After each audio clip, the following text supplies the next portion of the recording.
toutes les usines tournent. Ziguinchor, Kaolack, Dakar, Diourbel. L'huile que vous trouvez dans les étals a été raffinée ici à l'usine de Dakar cette saison. Non, attends. Sonacos S à toutes les usines tournent. Vous pouvez faire le tour et voir par vous-même. Et ça, c'est depuis Alhamdoulilah, depuis le mois de juillet. Toutes les usines tournent et ça, c'est la partie industrielle. Dans la partie agricole, toutes les usines sont en train de faire la réception. Et ça a coûté combien pour faire tourner toutes ces usines-là? C'est bon à savoir aussi. Ou bien c'est aussi des choses que vous ne devriez pas dévoiler? Ça a coûté naturellement de l'argent. On s'est débrouillé pour trouver de l'argent. Mais combien? On a trouvé les ressources nécessaires pour démarrer. Les ressources nécessaires, c'était des budgets par usine. Nous avons fait le travail, un travail très approfondi. Nous avons travaillé avec les collaborateurs pour trouver les meilleurs moyens de financer ces besoins. Mais voilà pourquoi vous êtes là. Mais combien ça a coûté, monsieur le DG? Ou bien ça aussi c'est un secret? Pourquoi vous vous intéressez tant au bon temps? Parce que aussi pour un souci de transparence. Non. Ou bien on ne devrait pas? Si vous devriez, oui. Mais quand l'on aura fini, nous présenterons c'est pas encore fini. C'est pas encore fini. C'est un travail perpétuel. Et mieux, je vous dirais que c'est juste un travail, je vais dire, provisoire. Parce que nous ne sommes pas satisfaits de l'infrastructure industrielle dont nous disposons aujourd'hui. La Sonacos doit passer aujourd'hui de ce qu'elle a vers de toutes nouvelles technologies en la matière. Nous devons renouveler toute l'infrastructure industrielle, avoir des machines beaucoup plus neuves, beaucoup plus performantes, mais beaucoup plus intelligentes, pour être beaucoup plus efficaces, produire mieux et beaucoup plus.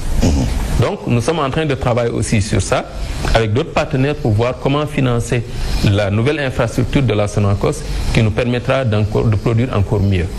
Et c'est possible que cela se fasse en combien de temps? Vous ne savez pas toujours. Nous pouvons estimer sur ça. Pour nous, il va falloir d'abord démontrer de quoi nous sommes capables en cette campagne-ci. Ah, donc cette campagne, c'est là où vous voulez prouver votre force de frappe? C'est notre campagne zéro. Donc vous voulez démontrer de quoi vous êtes capable? Oui. Durant cette campagne? Exactement. Madame Sen Bakan, c'était quoi? Plus que Seigneur Bakan. Aksa Bakan, ça. Donc, c'est pour dire qu'on est très engagé pour cette campagne et on est prêt à tout pour la réussir, Inch'Allah. Et je n'arrête pas de remercier les collaborateurs parce que je dis, les gens, on me demande comment tu as financé ça. J'ai dit, j'ai financé avec mes collaborateurs parce qu'ils sont engagés, ils m'ont suivi, ils ont compris ma vision et ils font le nécessaire pour qu'on puisse y arriver. J'ai vu une motivation extraordinaire.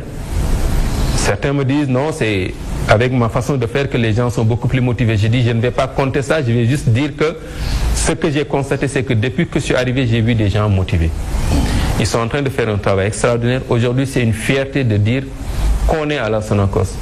Et je pense que peut-être il y a quelque temps de cela, il y a beaucoup de talents qui sont partis. Il y a beaucoup de talents qui sont partis, que j'ai pu voir, qui sont ailleurs maintenant, mais ils savent que maintenant, les choses ont changé. Et les choses évoluent dans le bon sens. Et maintenant, la Sonacos est en train de reprendre la place qu'elle mérite.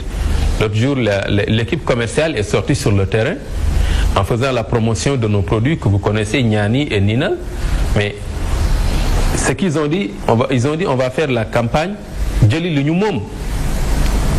Voilà, c'est-à-dire récupérer notre propriété. Mais encore qu'il va falloir collecter les 300 000 tonnes d'arachide aussi. Les 300 000 tonnes d'arachide seront là, Inch'Allah. Oui. Et encore qu'il va falloir aussi régler la question de la vétusté des machines et autres. Effectivement. Et nous y travaillons. Et nous allons voir comment impliquer les parties prenantes, que ce soit l'État, que ce soit... Pas sous forme de... On ne demande pas de subvention, encore une fois. On va être très clair là-dessus. Vous ne voulez pas de subvention? Non. Mais comment vous allez procéder alors? Parce qu'on a un business model qui est auto-génératrice de cash flow. Et c'est ce qu'il fallait faire. Monter un modèle qui puisse faire que la Sonacos est profitable par soi. Donc, on a effectivement besoin de l'accompagnement de l'État sur toutes nos démarches. L'État est l'actionnaire principal, ou sinon le seul actionnaire, jusqu'à 99,89% de la société. Nous avons besoin de son accompagnement. Nous avons besoin de ses orientations. Nous avons besoin d'un appui institutionnel.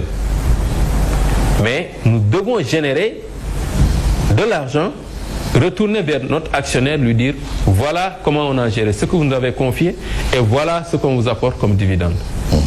Et je pense que c'est ça, normalement, comment doivent agir la plupart des sociétés d'État. Je ne dis pas toutes, parce qu'il y en a beaucoup qui sont un peu plus dans le service public, ils ne peuvent pas répondre aux mêmes critères. Oui, mais pour passer quand même, pour ramener la Sonacos à son lustre d'antan, vous savez de quoi je parle, il vous faut combien de temps? Ça dépend de ce que vous appelez par lustre d'antan. C'est-à-dire où c'est une société qui faisait de l'huile, qui faisait du savon, qui faisait du javel, qui faisait beaucoup de produits. La Sonacos fait toujours de l'huile, fait du javel, fait du vinaigre, fait des tourteaux. La Sonacos le fait toujours. Mais où est-ce qu'on trouve tous ces produits que vous indiquez là? Mais allez dans les étals, vous trouvez nos produits maintenant. Non, mais moi, les étals, c'est pour vous parce que vous êtes DG. Moi qui suis au marché Waranka. Exactement. Et au marché, exactement. Au marché Ngelo. Parce que peut-être c'est vous qui n'êtes pas parti au marché, mais récemment, et on peut vous partager toutes les images des sorties que nos commerciaux ont fait. Et je les remercie au passage, je les félicite. Ils ont fait des sorties au niveau... Où est-ce que vous avez trouvé la matière première alors que vous êtes à votre campagne zéro? Je vous ai dit qu'il y avait 12 000 tonnes et 23 000 tonnes. Ah, d'accord. Jamais utilisé, jamais exploité. Non, ils étaient là parce qu'il n'y avait pas de... Jamais exploité. Parce que les machines ne tournaient pas. Nous avons démarré les machines.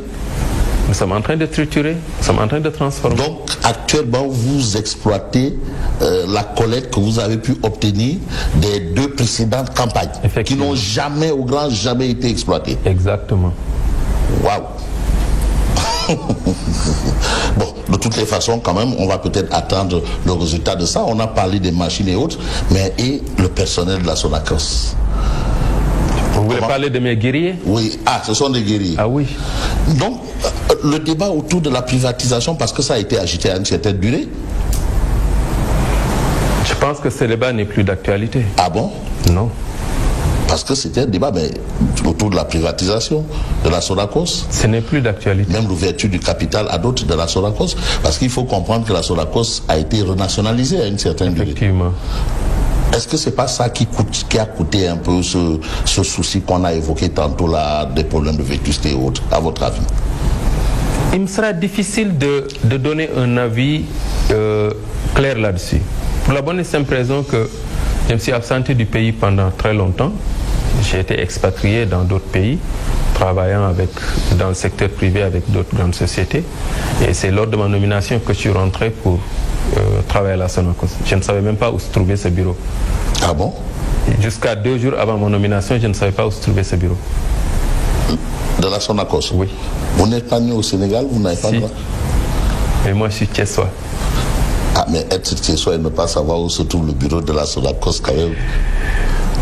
Je peux vous dire la même chose, vous ne savez pas où se trouve Nyanga ni Chibanga. Non, mais quand même Sonacos SA, cette grande industrie quand même. Je peux vous citer d'autres sociétés au Gabon où j'ai travaillé, que vous n'avez pas visité, que vous ne connaissez pas. Oui, d'accord, mais Sonacos quand même. Le plus grand employeur du Gabon, vous ne le connaissez pas et j'ai travaillé là-bas. C'est qui? C'est Arise. Ah, moi je ne connais pas Arise. Justement. Mais peut-être que c'est des sociétés qui se sont installées derrière moi. Ça me fait près de 30 ans quand même. Loin des... D'accord, donc vous êtes en train de travailler quand même à redorer, à donner à Sonacos son lustre d'antan. Vous êtes en train de vous battre à ce niveau. Vous avez besoin de votre personnel aussi. Est-ce que vous sentez que le personnel colle justement à cette initiative-là? J'aime à leur dire ceci. Vous êtes imparfait, mais j'aime votre imperfection. Il y a de bons talents, sérieusement. Il y a des gens qui sont pétris de talent, qui connaissent le métier, ils connaissent vraiment le travail. Il y en a, et vous savez, les Sénégalais sont de nature très intelligents, il y en a qui aiment la société, je vais dire 98%, ils aiment la société tellement qu'ils seraient prêts à tout faire pour la réussite de cette société. Et je les en remercie. Avec cet engagement, nous sommes arrivés avec un style différent pour les faire sentir beaucoup plus impliqués, que chacun sente qu'il est impliqué, que chacun sente qu'il peut prendre des décisions, que chacun sente qu'il peut apporter quelque chose. Et ça va être cet engouement. Par exemple, nous avons organisé des journées en profitant de l'initiative du président de la République, le Set Setal Suñu Réew. Nous avons fait Set Setal Suñu usine. Nous avons fait dans toutes les usines la même chose. Chaque mois, on prend une usine. Nous l'avons fait à Dakar, nous l'avons fait à Diourbel, à Kaolack, à Louga, à Ziguinchor. À chaque fois, nous avons été ravis même d'avoir la participation de certains membres du gouvernement.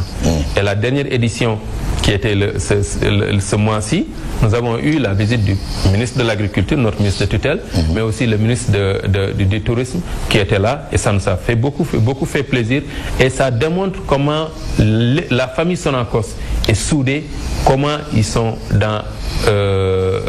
ils forment une seule et une famille unie. Donc ça, c'est quelque chose qui les caractérise. Et là, ils sont assez engagés. Aussi, c'est vrai, pour certains, c'était de l'utopie.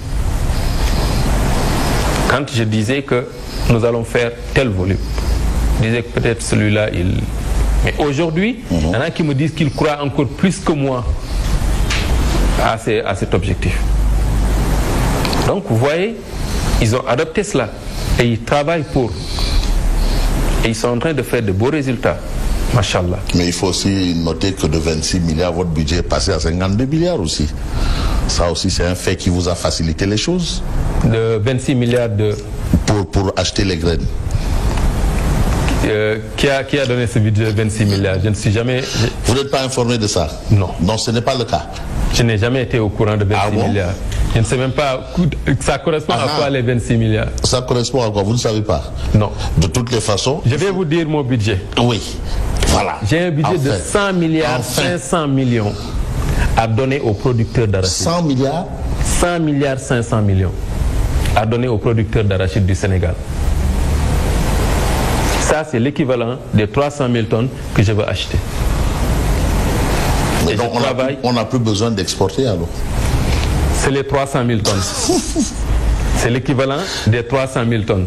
Je ne dis pas qu'on n'aura pas besoin d'exporter. Mais 100 milliards pour acheter les 300 000 tonnes. Il n'y a aucune autre société au Sénégal qui est capable de mobiliser 100 milliards vers le monde rural. Si ce n'est la Sonacos. Et on va travailler dur. Comme on dit en Wolof, comme tu aimes les expressions Wolof, oui. Et c'est suffisant pour gérer votre problème. Donc vos soucis d'argent sont réglés. Les soucis d'argent de la Sonacos sont réglés. Nous sommes en train de les régler progressivement. Alors quels sont vos rapports avec les exportateurs? Des rapports de concurrents ou... Non, Fabrice, j'ai l'habitude de dire que je ne crois pas que la Sonacos a un concurrent. Comment ça? Donnez-moi un concurrent. Les exportateurs. Ce ne sont pas nos concurrents. C'est quoi? On se complète. Ok. On se complète.